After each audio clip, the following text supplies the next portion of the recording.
Good morning, everyone. I hope you had a good evening and you are pretty relaxed. It was a quite intense day yesterday. We will try to make it even more complicated today.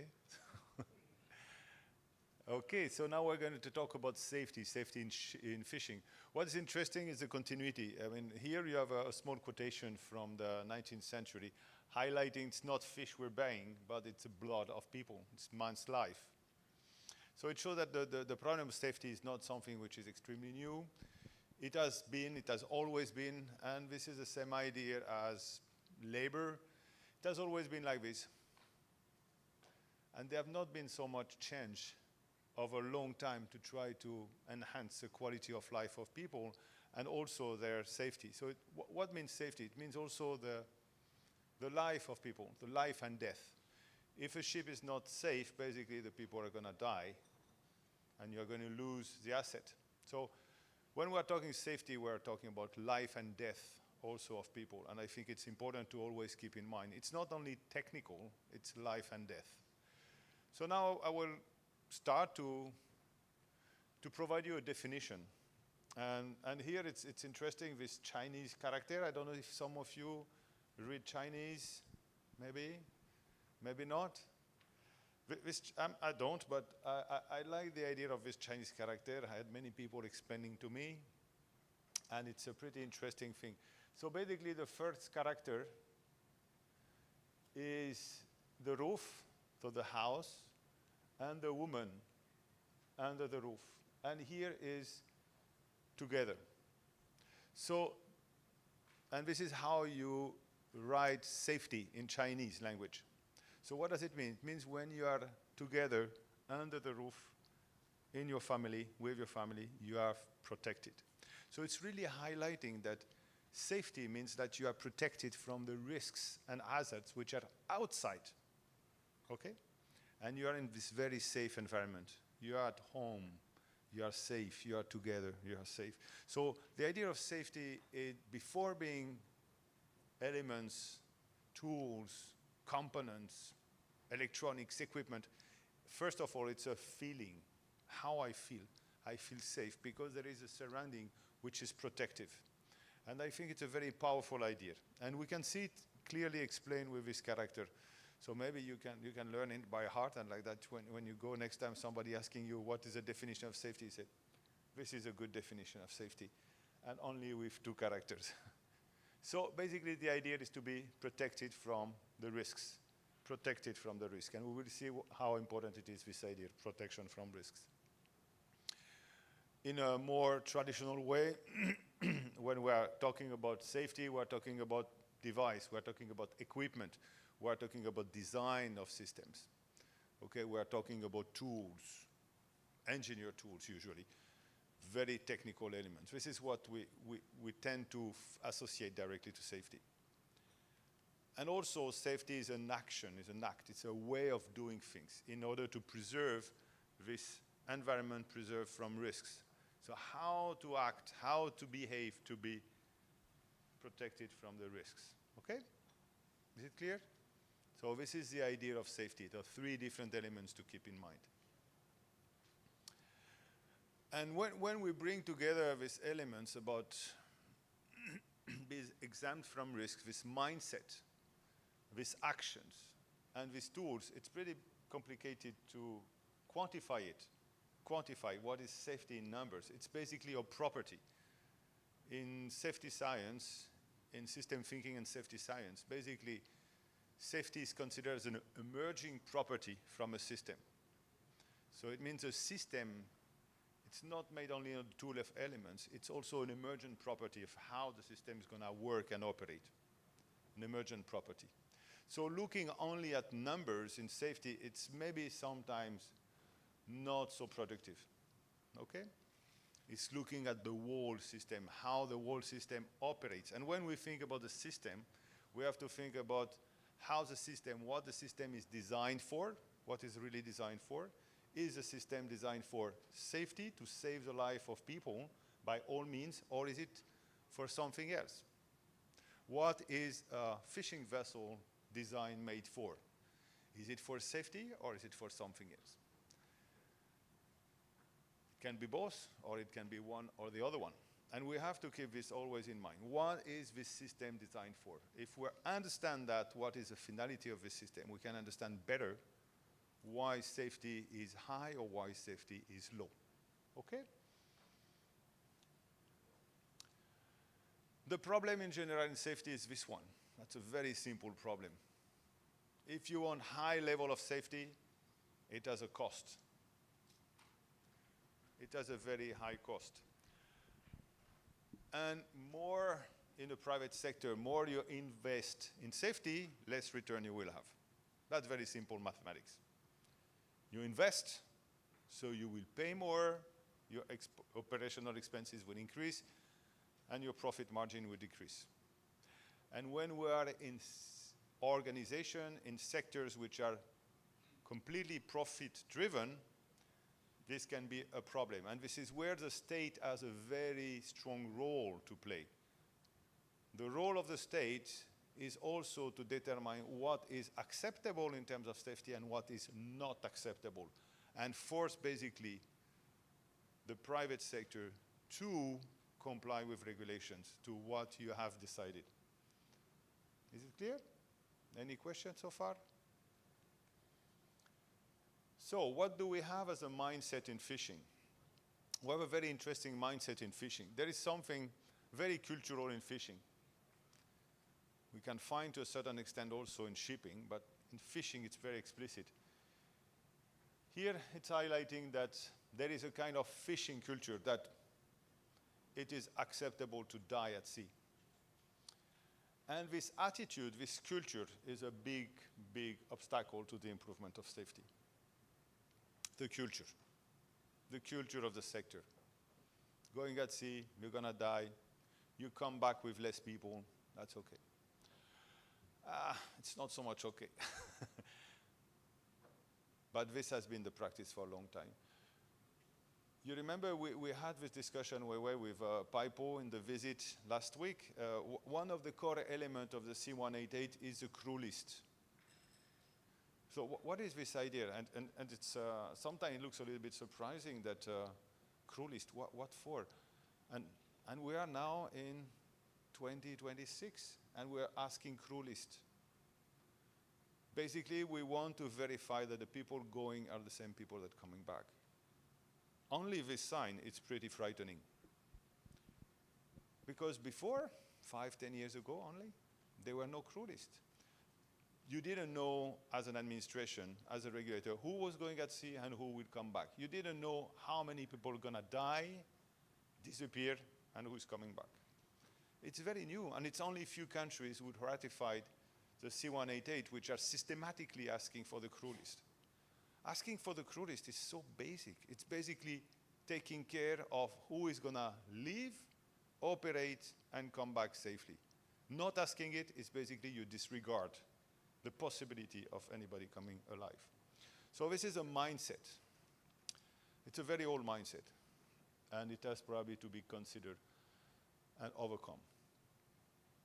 Here, this is some reports, one 2016, one is 2001, which are very interesting reports. These are the first very big reports done by the FAO, highlighting the link between safety and fisheries management, showing that the way the fisheries management is organized have a direct impact on safety of the vessel.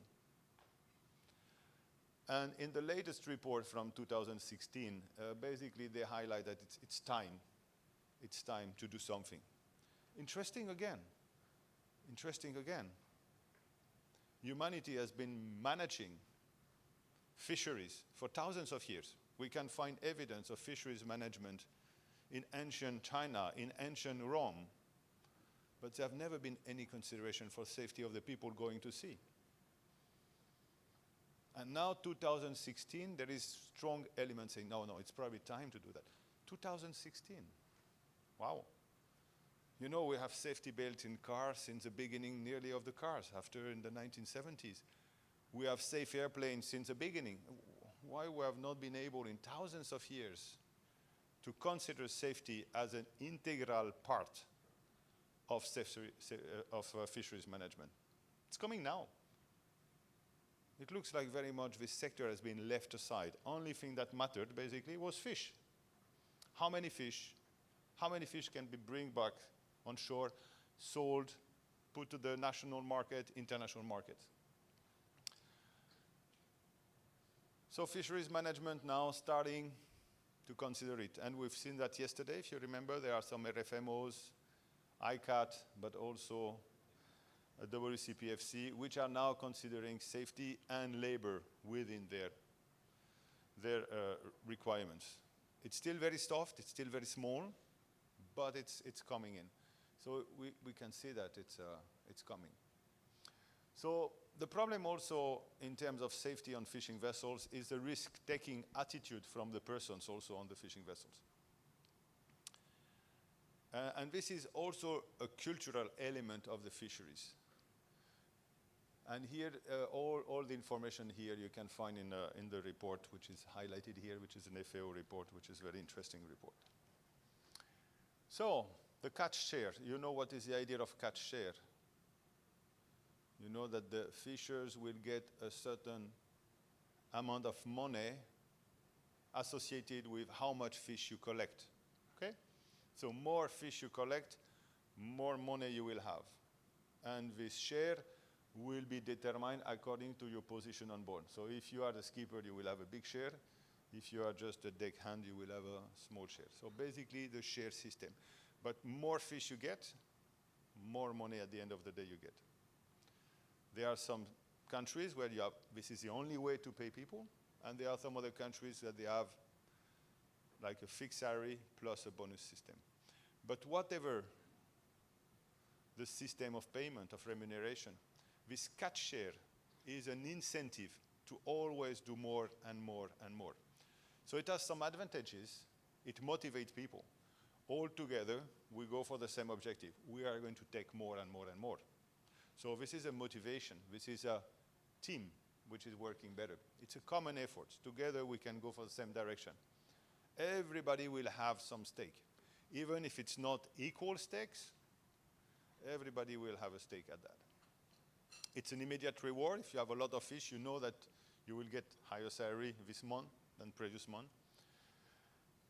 And it's aligned very much clearly, and it associates the fishing vessel owner, the skipper, and the crew together. They all go in the same direction. The fishing vessel owner will have more, the skipper a little bit less, and the fishers less and less. But everybody have an incentive to take more and more and more and more and more and more and more and more and more and more. And the obsession is big, is how we can get more and more and more all the time, by all means. And you can understand this is also the way you are probably going to play the rules, not only in terms of safety, because you are going to go at sea when it's very bad weather, because you expect when this is bad weather, the others will not go at sea, so probably you will have a better catch. Or you can go in places differently, far away. You are going to take more risks because you want more and more. But there are some consequences of this attitude. Some consequences are very important in terms of safety and life of people. Short-term safety, but also long-term life of persons. And we can see some of them. This more and more and more catch attitude leads to intensity of the work, which is very, very high. So a lot of effort, a lot of fatigue, very long hours. It's also affecting this more and more attitude, the living space, the crew size. Because if you share between 5 people, it's very different than if you share the same catch with 10 people. So there is this incentive to reduce, reduce, reduce. So increase the workload per person. There is a peer pressure. Oh, you have to do your share. So you have to demonstrate to the other that you do your maximum, and the other will do the same. And there is this kind of spiral. And everybody will try to do more and more and more and more. So there is this peer pressure, which is making more. There is, of course, this unfairness in shares distribution. Some have more than the other one. So which is maintaining a very strong hierarchical system on board, which it can be also very strange because all these people are facing the same risks. If you are a skipper, if you're an engineer, or if you are a deckhand, basically you are facing the same risks. So the share is very much made and associated to the catch, to the volume, to the expected income, not to the risks that you are taking. So the risk here is a little bit behind you. It's how much I can get. Of course, catch share is also instability of income, so better you take what you can have now in order to sustain a certain number of weeks, certain number of months for you and your family. There is a complete disregard with minimum wages. You will be paid according to what you catch.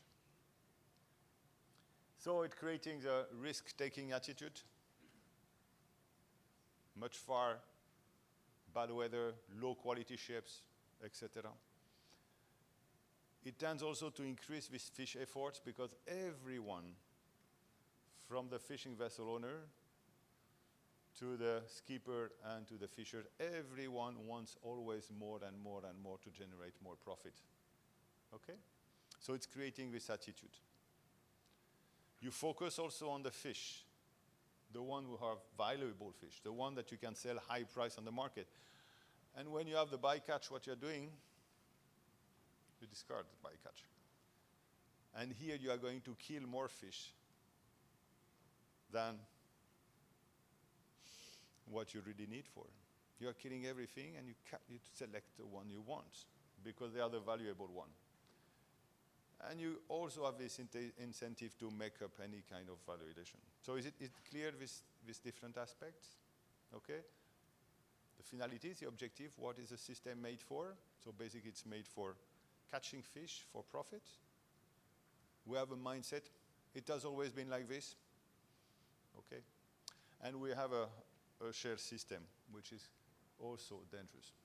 I just want to remember that when you're working at sea, the dangers should be understood from the perspective of the people at sea.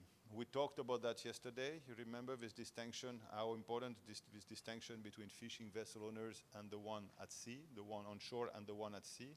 It's two different worlds, two different kind of exposure to the risks in your life exposure.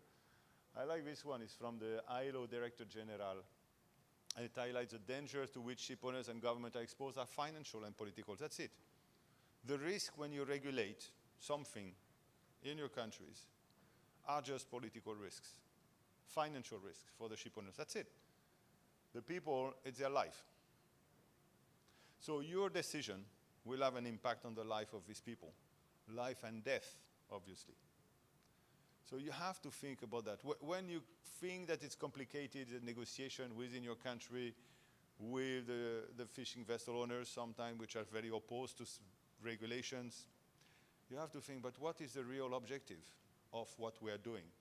It's probably to protect the life for the people, because they are risking their life. You are just risking some political discussion, intense debate, and for some ship owners, basically some financial modifications.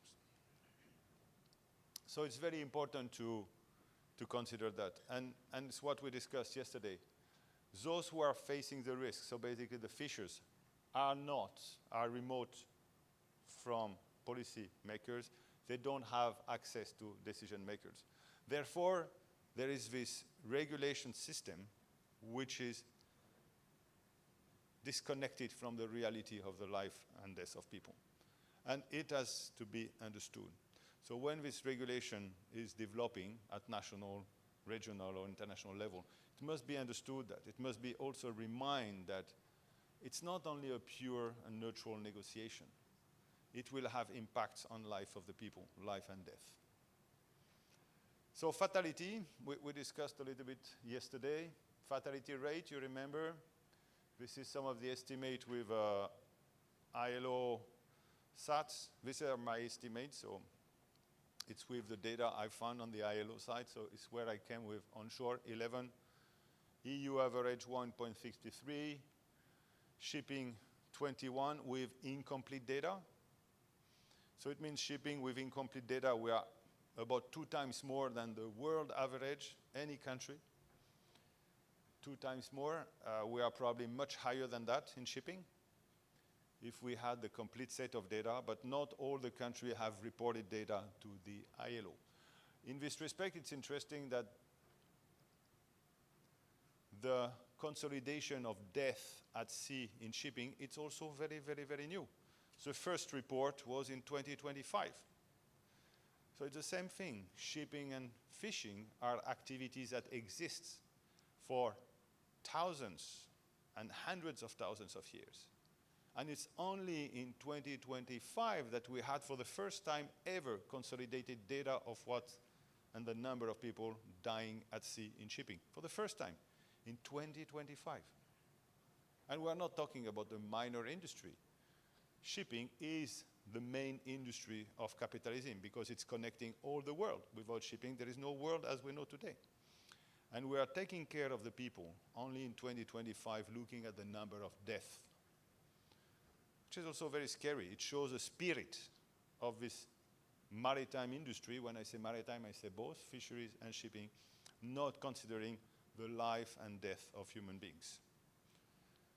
Now there is some progress. We have an estimate, and we can see the estimate is far more than what was previously considered. The number of deaths in shipping is at least double of what was previously given to the public. And we know that it's not even the proper numbers. The numbers in reality are even much higher. This is what we know. But in fishing, we have this, 80 to 1,000. You remember what I said yesterday? 1,000 is a country at war. It's for soldiers in a country in war. Okay? This is very serious, huh? The number of deaths here. Extremely serious. And what is frightening again here, there is no consideration, there is no consolidation of data. So we have only estimates. We have only estimates. So it shows that the safety of these people is not considered. Their life and death is not even considered.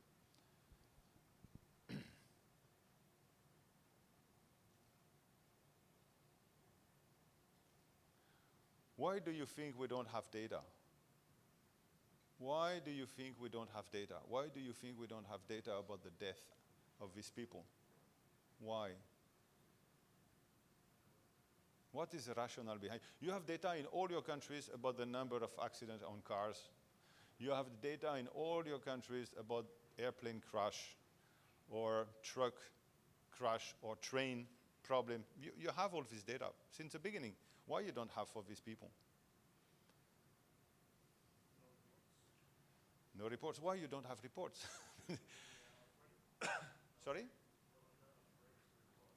Who is afraid? The owner? Sorry, the owner? The vessel owners are afraid to report? Maybe. What else as an answer you will have? No idea? I think that there is something also, if you don't report, it does not exist. So it's very convenient not to act. If you report a problem, probably you will have to react because you cannot ignore this problem. Okay? If you start to report that the number of deaths is very high compared to any other sectors, you will start to question yourself, maybe we should do something. If you don't report, perfect. It does not exist at all. And because the operation of vessels, shipping and fishing, are far remote, are at sea, people dying there, nobody will notice it. It's not like a car accident or a crash of a truck in a house or whatever. There will be a lot of witness, a lot of people. It's impossible to deny. Okay? So here it's very convenient. It's at sea. We don't know what's happening. We don't want to see. But the idea of not reporting, it means also we don't want to see. And if we don't want to see, we don't want to improve it. That's the implicit idea behind this lack of reporting. Think about it. Only 2025 we had the first data set about shipping. 2025. The second one is due this year, and they have problem to issue it. Okay, so fatality numbers are uncertain. What we have are reconstructions because many states do not monitor at all what's happening at sea. not only for fisheries, but also for shipping. The only evidence that give us some numbers, some figures, to be able to compare with other sectors are just reconstruction, which are based on what is available in the literature and in some countries. You have some countries that for decades, even centuries, which are maintaining records extremely precise of the number of people dying at sea, fishing and shipping. And from these numbers, we try to reconstruct things and we try to estimate. These are hard numbers. But here, usually they are coming from developed countries and advanced countries. And they don't really match with the reality, what's happening in developing countries. So what we have from developing countries is usually anecdotal evidence. People going from a small village or a small place there, taking some records in the newspaper, trying to bring all this data together and give an overall estimate. So what do we have as estimates? We have different estimates. ILO estimates about 24,000 fatalities a year. When I discussed with the ILO person about that, they said, yeah, it's a figure, we came like that. The FAO also estimates 32,000. It's also a figure that came like this. The NGO Fish Safety Foundation came with a very different figure, 100,000 plus fatality. However, there is a lot to say about the methodology. So, okay, there are some attempts, but there is nothing really rigorous that we can scientifically say, we are this number, we are this number. We don't really know, okay? It's probably a very, very high number, but what is clear, it's an extremely high number for a small population, okay, of people working at sea. So, it's very important if you want to improve something to know what's happening. You remember, if you don't have the information of the number of deaths, the number of casualties, the number of fire, or some other problem, occupational safety, injuries, etc., you will not be able to improve if you don't know what happens. So you need to know. You need to report. So there should be clear instruction from the vessels to report, from the fishing vessel owners to report what's happening, always. Investigation is core. Casualty investigation from the authorities is extremely important. So it can be from the labor department, it can be from marine department or fisheries department, knowing what really happened, what killed the people or what injured the persons or what destroyed the ship. If you have this information, if you collect this data, you can improve your fisheries in terms of safety, but also in many other respects, okay? So knowing, having information, collecting information. If you don't monitor, you will not have an appropriate safety response. So you need to monitor what's happening. You need to understand, okay? This is learning from experience. You learn from what happens. Risk in fisheries. So here, inherently, we are human beings. We are not fish. So when we are going at sea, it means we are outside our normal habitat, or natural habitat. So by default, we are in a very vulnerable position. That's clear. It's the same thing. If you take the fish, you put it on land, it will not survive very long, except if you place a fish in the aquarium, in an environment which is made for the fish, okay? You take the fish from the sea, you put it in the aquarium, it can survive. Not in very good conditions, but it can survive. It's the same for human beings. You take us, we are land animals. If we want to survive, we need to have a platform for survival, which is basically the fishing vessel, okay? So by default, when you are in a fishing vessel, or any vessel, you are outside your natural habitat. So your risk is immediately extremely high. And the only protection that you have from these risks of being in a habitat which is not yours is basically the platform and the quality of the platform. Okay? The platform is the ship. It's its quality. That's the only way to have a high survival rate, okay?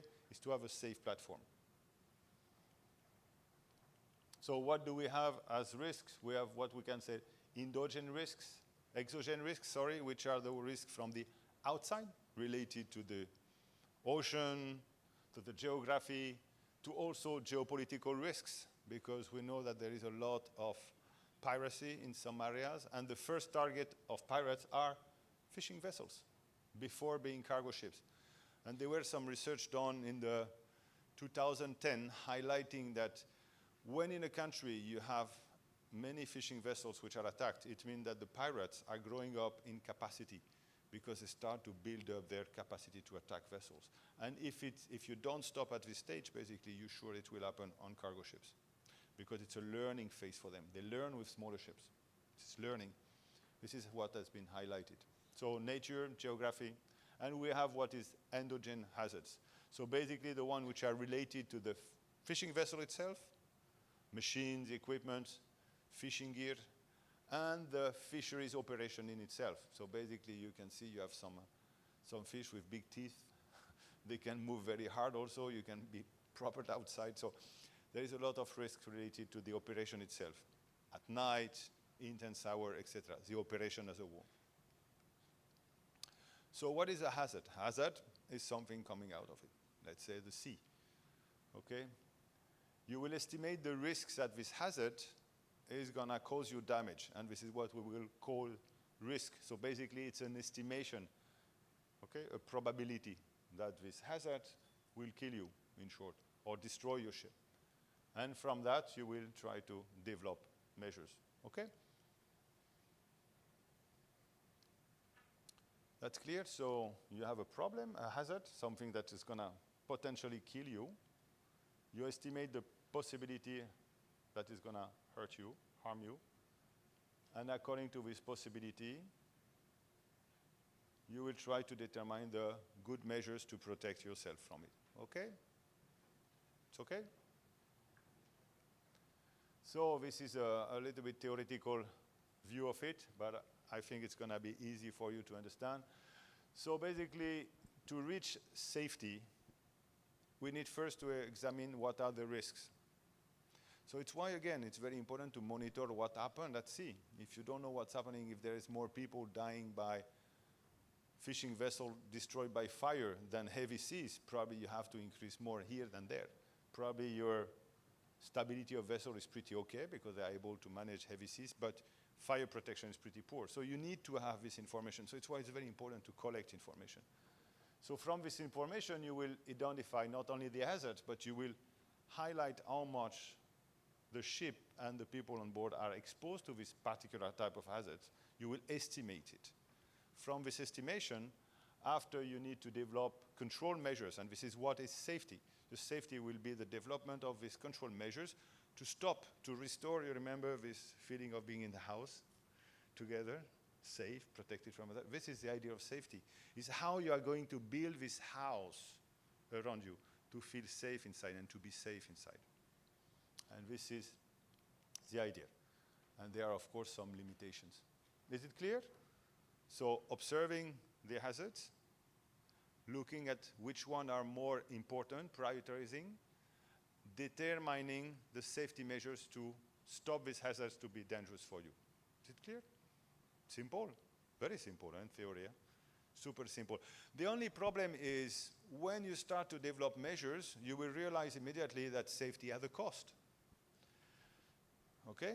So which measures are you going to take? And here it's a negotiation with the one having the power and the decision maker. They will say, oh, this, no, we're not going to take it. It is too expensive. You know, for example, in many small-scale fisheries, people do not have a VHF. You know what a VHF is, huh? It's radio communication. They don't have it. Why? It's a very most basic that all ships will monitor. If you have any kind of problem at sea, emergency, you call on VHF, you will have someone. If you don't have VHF, you are basically alone. If you only have your telephone, your mobile phone, when you are out at sea, goodbye, yeah? WhatsApp, yes, not gonna work. You don't have data. So, I mean, this is super simple. Why we don't have this so simple? Because it has a cost. Even if VHF doesn't cost a lot of money, huh? It's a couple of hundreds of dollars. Huh? It's really cheap. But we don't have it. Because there is also the mindset that any cost for safety is a cost that you will not have in profit generation. Okay? So the problem of determining the mitigation measure, the safety aspect, it's how much this safety costs. That's it. Pretty simple, huh? So safety, in short, is a social response to risks. It's not something which is like this. No, no, we choose that the system is safe or not safe. It's a social choice. It's the community, the regulators select what is applicable, what is not applicable. So it's a choice, it's a social choice to preserve or not preserve the vessels. The construction, it's at high level. So basically, it's how the society determined that there should be investment and obligation in terms of safety. High level, this is a rules, a regulation, which will apply to the fishing vessel, which will apply to the ship owners. And there is also at the more local level, it's how the people are going to work together and deploy these safety measures on the ship, okay, to protect the ships and themselves. So there are two different levels. So it comprises all the strategies, devices, trade-off, etc., which are important for the development of safety and the collective response. So two levels. And there is this idea of social acceptance. We accept as a society what is the level of safety. And this is where we have the problem. And when we have a sector which is not even today able to monitor the death, we have a problem. The social acceptance of unsafe fishing vessel is to the roof. Huh? This is what has been accepted in societies, mostly. The only evidence that we are not collecting data about the death, it shows that we don't care about the safety at all. I know I'm pretty blunt sometimes. Okay, now in practice, what is safety? Safety can be seen in three different categories. So, first of all, you have the regulation, which is over that. But after, we have to consider human beings. They must be inherently safe, equipment, and the organization. We're going to talk a little bit about each of them. So, the tools, the equipment part of it.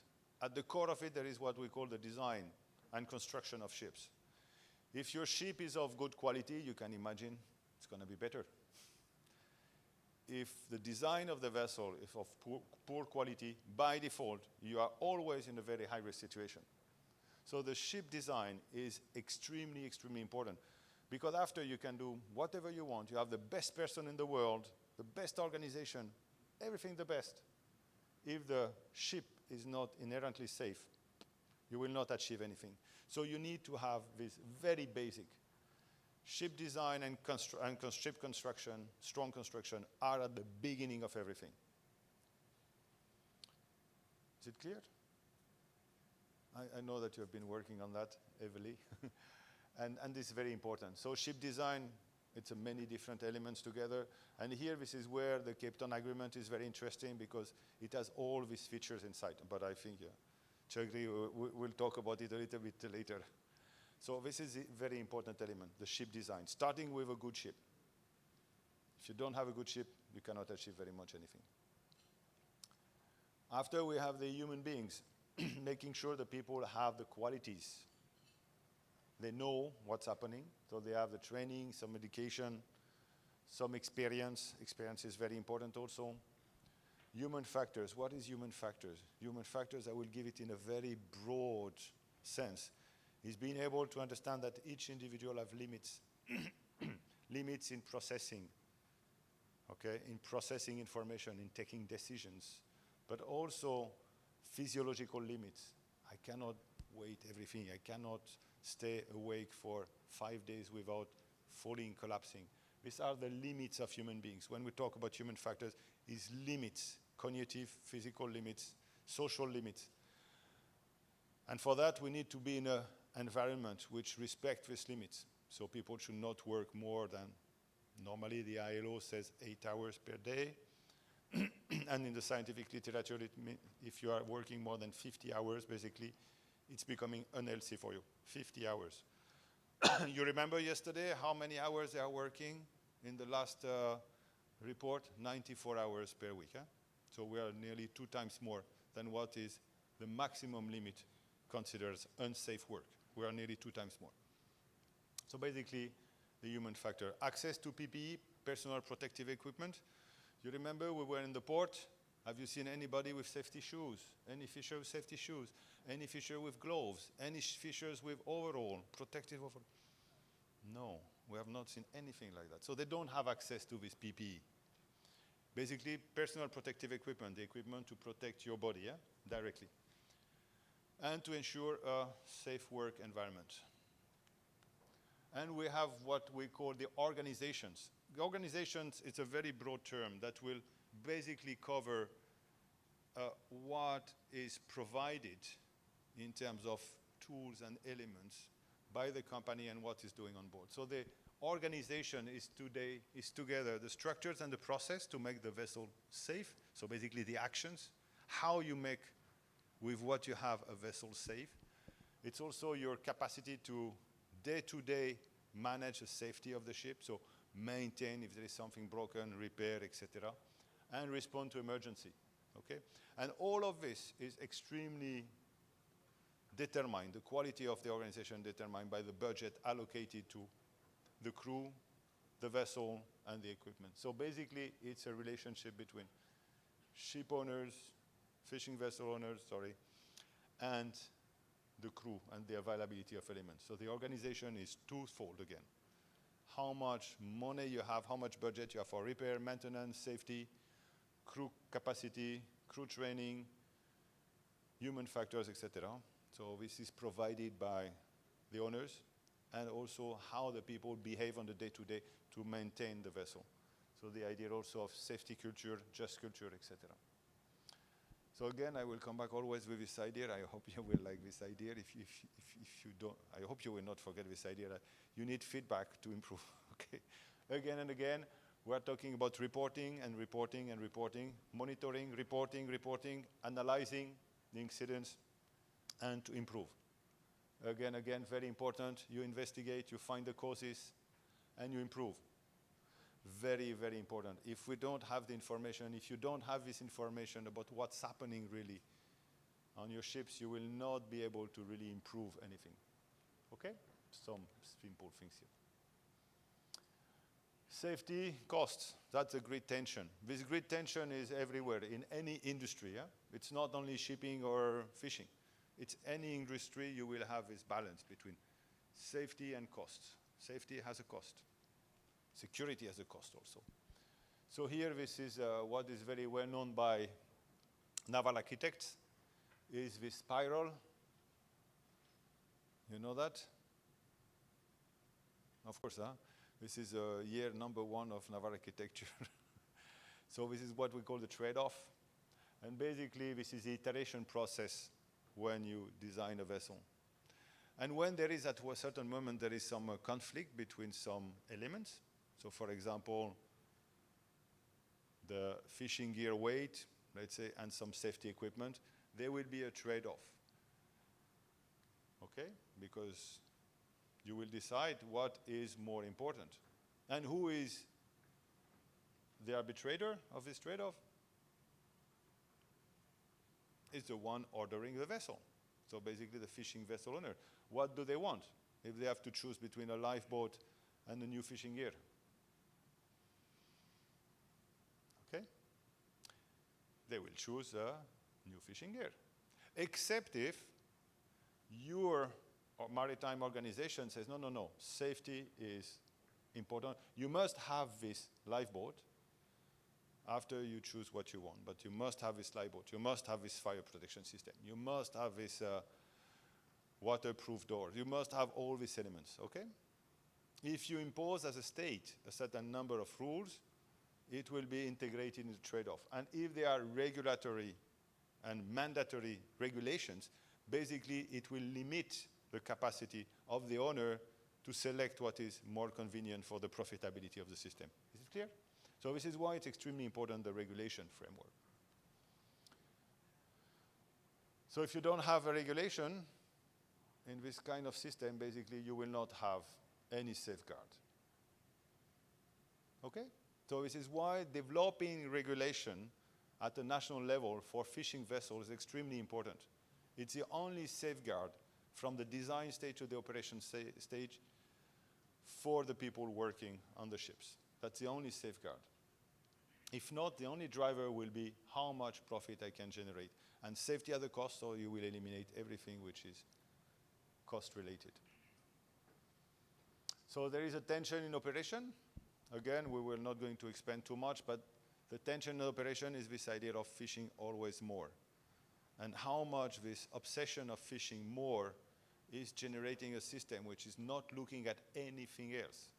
But this obsession of fishing always more and the most valuable is just a reflection on how fisheries management is organized. Because fisheries management is also organized the same way. How to provide fish as much as possible to certain sustainable limits at a very low cost. So you can see this association, which is direct here again. So, responsibilities for safety at sea. And here I will put two different types of responsibilities, the state responsibilities.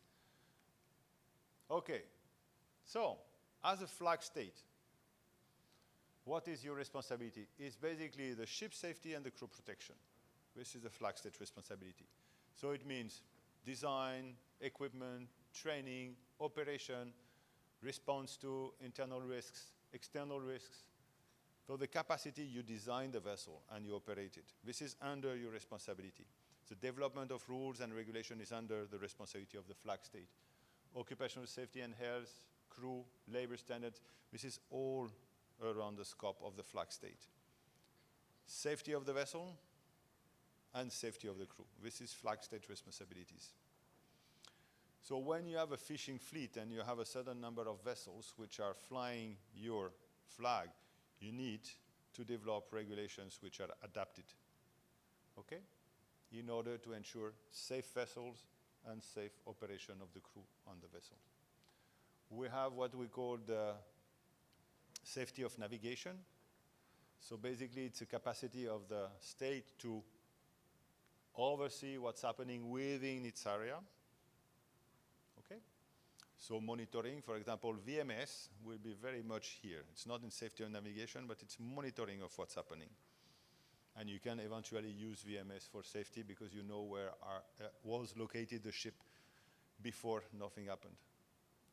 So here there are many different elements. So acting and monitoring what's happening, ensuring a safe environment for ship operation within your areas of responsibility. Search and rescue is part of it. And we have some other elements like port state control, verifying when the vessel is arriving in the port that the ship remains safe if there are the regulations which are imposed by your state, verifying that it's okay. If the port state control can be for foreign vessels, so if the foreign vessel is coming to your port, you can decide to verify that the rules that you have been, the international rules that you have ratified are properly implemented by the foreign vessel coming to your port. And there is, of course, casualty investigation. Again, this is the idea of I monitor, I understand what's happening, I improve. This is the idea of casualty investigation. This idea of flag state, coastal state, and port state responsibilities, they are often a little bit forgotten, but they are also in the FAO Code of Conduct. But the wording of the FAO Code of Conduct is should. Should be LC. It doesn't say it must be LC, it should be LC. So we can see also in this vocabulary that the attention for it is not so high. A flag state should ensure compliance with appropriate safety requirement. Port state should have safety condition on board, etc.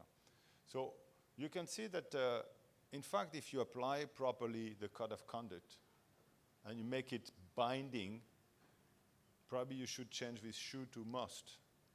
Okay? That's important. Because most of you, I'm sure, you have already integrated the code of conduct into your fisheries department in your countries.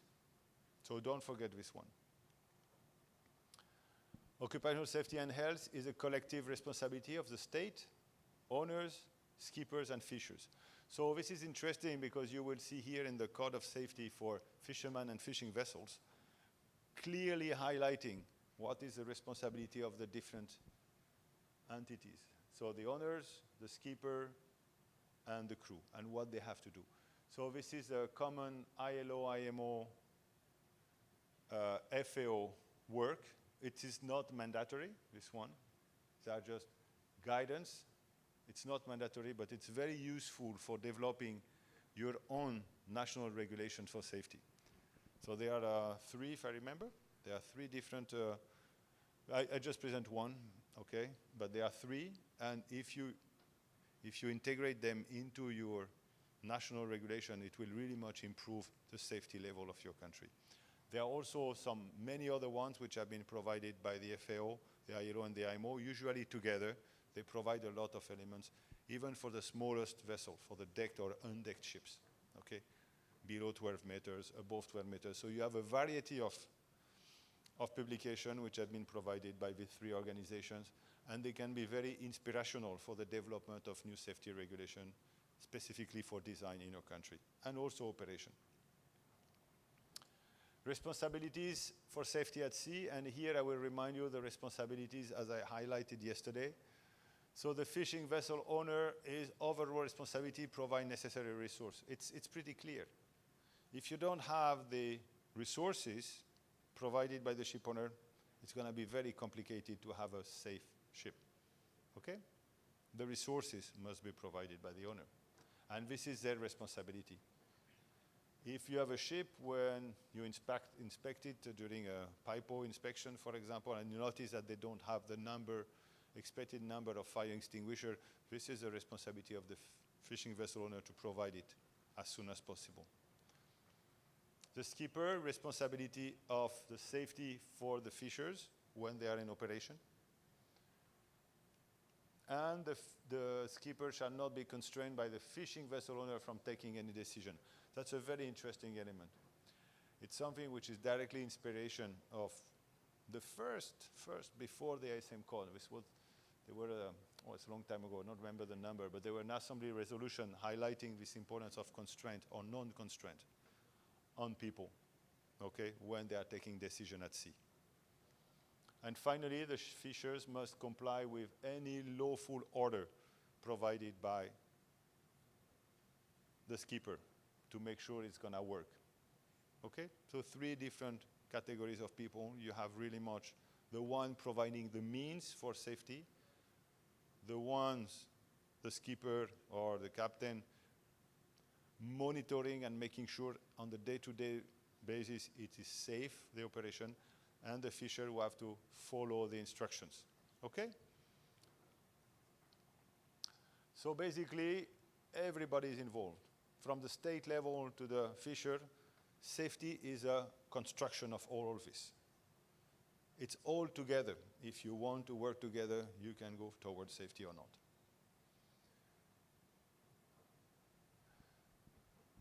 So, what do you see here? What do you see?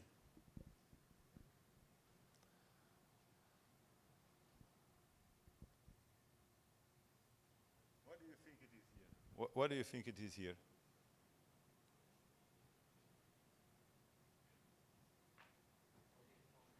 Sorry?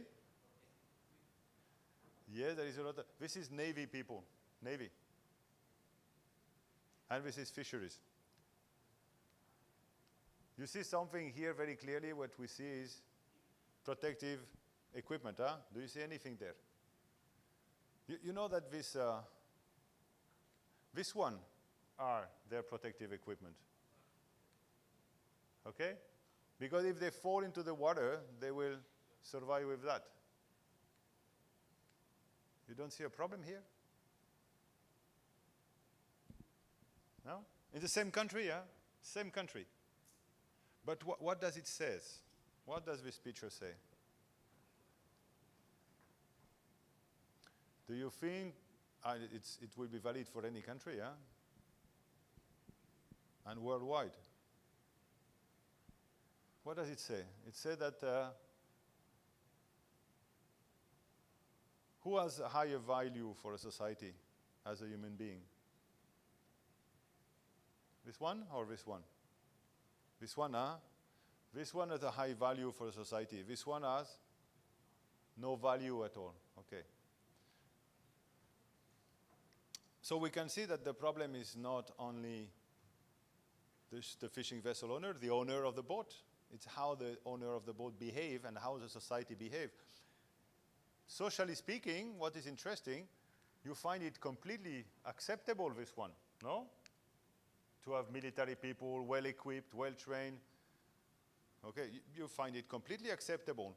And what is scary, you find this also completely acceptable.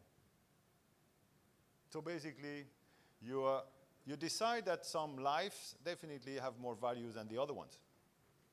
And seriously more, because the efforts provided to ensure the safety of that is close to zero, and this one is extremely high, extremely high. Okay? So the social efforts are different here, extremely different. But at the end of the day, they more or less face the same risks. The risks are the sea and the ships. And if we look also about the security risk, I would say these people are facing even more risk in terms of security than this one. Even security. You know that during this war, Iran with the United States, there have been more seafarers killed than US soldiers. More seafarers has been killed than US soldiers. So the consideration basically for the people working at sea is very, very small compared to the consideration for them. So the investment in safety is definitely different.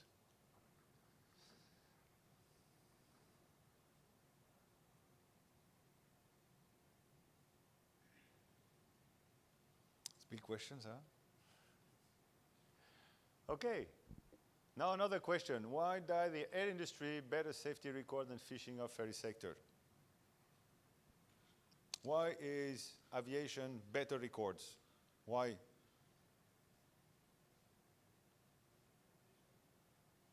Why aviation is better? Why aviation is better? No idea?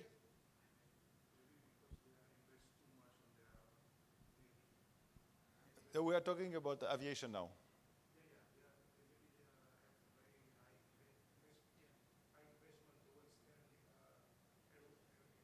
Aviation, high investment, but why we don't have the same high investment in the ferry sector? Because the ferry sector is carrying a lot of people, nearly equivalent to what is carrying the airplanes. And you know that the worst ever accident at sea was on ferry. I mean, the worst accident with passengers of any transport mode was on ferries. And it was nearly 10 times more than the worst airplane accident ever. But why we still have this low consideration? You don't have any hypothesis? No? I give you one? Okay? People flying on the airplane are rich people. People going to sea on small ferries between islands in many of the archipelago, they are poor people. And when you are also a politician, high-level politician, do you travel or do you work on a fishing vessel or do you take an airplane every day? How did you come here? By airplane. So you want to be sure that the airplane is safe. And if there is an airplane accident in your country, you are sure that the government will immediately take actions. You're sure about it, sure. Even if it's a very small accident. You're sure that there will be an immediate and massive casualty investigation and there will be immediate response. You know that. It's very clear.